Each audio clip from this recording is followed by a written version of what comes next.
Hi there, it's Laura here from Get Organized HQ, and I'm going to share my reverse organizing method with you. Now, a while back I shared here on this channel about my reverse decluttering method, and I'll have a link to that below so you can check out that video if you're interested. But this is a similar concept except for organizing, and I think you're going to love it.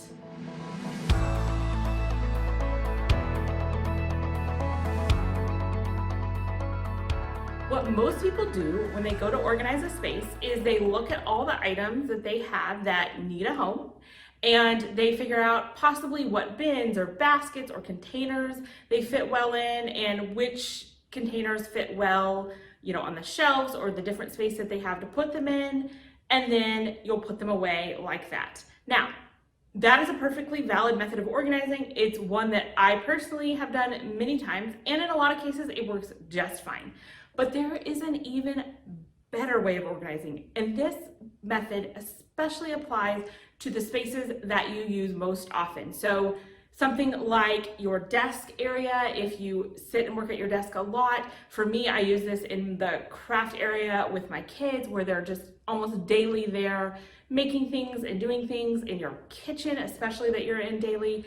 All of those spaces I would use this method for, and it's called reverse organizing.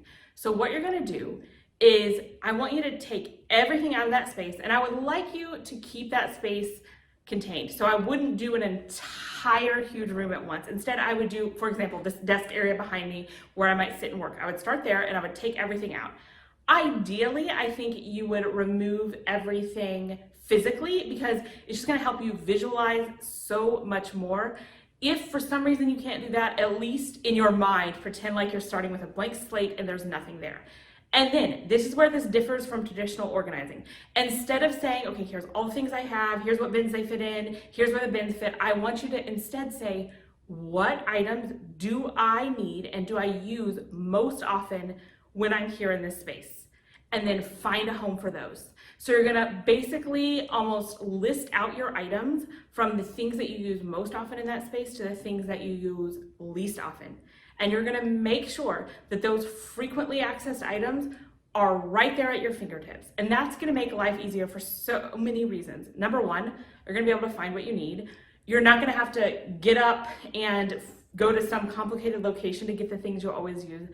And this, I think, is critical. It's going to be way easier to maintain because it's going to be easier to put those things away. So, for example, at a desk, you might need writing utensils, notepads, sticky notes, your planner, all those things that you use all the time. If you use a lot of technology, like, for example, an iPad or your laptop, you might want your charger to be right there next to you.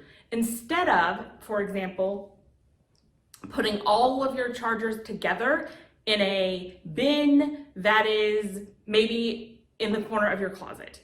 If you're going to use that charger every day and you have to go to your closet, take out a bin, go to, and put it away, it's going to be far less likely that you're going to do it. Versus even if you're not putting all like things together, and I know this is breaking a few rules, but bear with me here, even if you're not putting all like things together, if you're putting that charger that you use every day somewhere that's just like maybe in a drawer or in a Lazy Susan or something, or an open bin that is right next to where you use it, you're gonna be so much more likely to put it away. And I actually think you're gonna find it easier because you're gonna be surrounded by those things that you use all the time.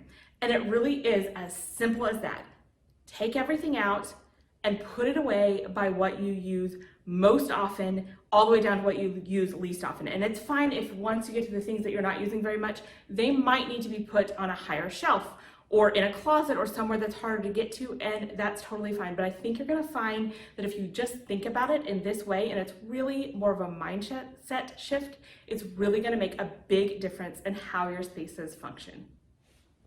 If you've enjoyed hearing about reverse organizing, I know you would love my video about reverse decluttering. Just click there to go ahead and watch it and let me know what you think.